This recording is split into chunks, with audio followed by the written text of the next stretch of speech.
За энэ өдрүүдэд улсын их хурлын гишүүд, засгийн газрын гишүүд орон нутагт ажиллаж байна. Ингээ ерөнхий сайд бас өчигдөр одоо Төв аймгийн Эрдэнэ санд сумд ажиллаад ирсэн байна лээ. За мөн ерөнхий сайд энэ үеэрээ бол одоо улсын аварга малчтын хамгийн ихний шагналыг Төв аймгийн Эрдэнэ санд сумын одоо улсын аварга малчны боловс хангасан Батцэргийн дэс гардуулаад ирсэн. За ингээд Эрдэнэ санд сумд нутгийн иргэдтэй уулзсан байна. За Эрдэнэ санд сум бол одоо Монгол улсдаа малынхаа тоо толгоогоор ихний тавд ордог ийм сум. 320 мянга. 320 мянган толгой малтай. За Улаанбаатар хотоос нэг 230 орчим километрт байдаг.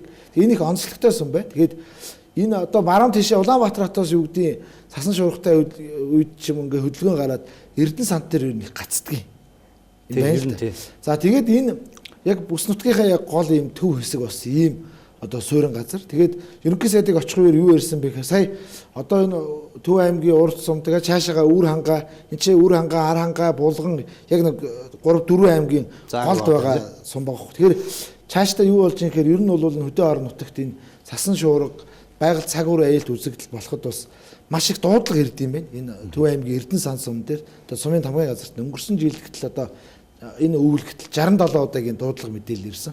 За ингээд сумынхан явах гэхээр тэрэг техник юу ч байдгүй. Нөгөө сумын тамгын газрын хэдэн ажилчдал хөрхийн нэг машинтай зүтгэдэг. Тэгэхээр энэ асуудлаа бас яриад цаг үе одоо орон нутгийн нөхцөлийн байдлыг одоо харгалзаж үзээд өнгөрсөн одоо эх жил Төв аймгийн Эрдэнэ санд сумд бол онцгой байдлыг бас нэгж байгуулахаар за ийм асуудлыг бас шийдвэрлэхээр болсон байна. Ерөнхий сайд бас одоо орон нутгийн иргэдтэй уулзах үеэр шууд асуудлыг газар дээр шийдсэн байна. За ингээд бас орон нутагт энэ малчтын нийгмийн даатгал тий за энэ малаас гарах түүхий дарь ширийг одоо үнэтэй болгох гэдэг олон асуудлаар бас ерөнхий сайдын уулзалтын үеэр орон нутгийн иргэд одоо байр суурь илэрхийлсэн байна. Тэгээ энэ асуудал бол орон нутгийн болгонд бас тулгамж байгаа асуудал, малчтын тулгамж байгаа асуудлаараас орон нутгийн иргэд байр сууриа илэрхийлжээ. За ингээд энэ ярилцлагын хэсгээс таах юм. Энэ суманд маань бас Төв аймагт дотор хамгийн зодорхуу байгаа сум нь Эрдэнэ санд сум. Тэгтээ бодит ажиллаар хөдөөгөр явж үзлээ.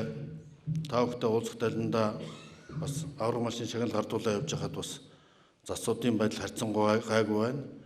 Тэгтээ энэ Төв аймгийнхаа Эрдэнэ санд иргэдийнхаа энэ өвчлөлтийг даван туулахад зориулж одоо шатхууны тусламж үзүүлэхээр шийдвэрлсэн. Хамгийн гол нь одоо малчид, газар тариаланчид бол хямдхан үнэтэй үр бордог худалж авахд бол төрөөс одоо анхаарч зээл тусламжийг одоо хямдруулсан үнээр олгоход бол ихээхэн анхаарах байхаа гэж ингэж бодож байгаа. Энэ бол хамгийн гол нь төлөө сайн байжуулаад авах юм бол бид нар одоо мал ус бүрэн боломжтой. Энэ суманд энэ эмнэлгийг өргөдөхөөр одоо 4-5 жил бас нэг өргөдөглийн барилга баригдаад энэ ерөөсөн шийдэгдэхгүй хэд хэдэн засгийн газар бас дамжчих шиг боллоо.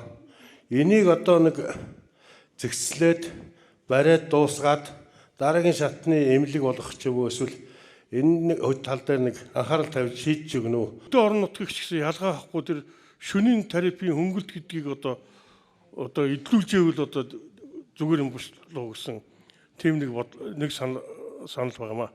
Нийгмийн даатгал татврын шимтгэл маш өндөр байна.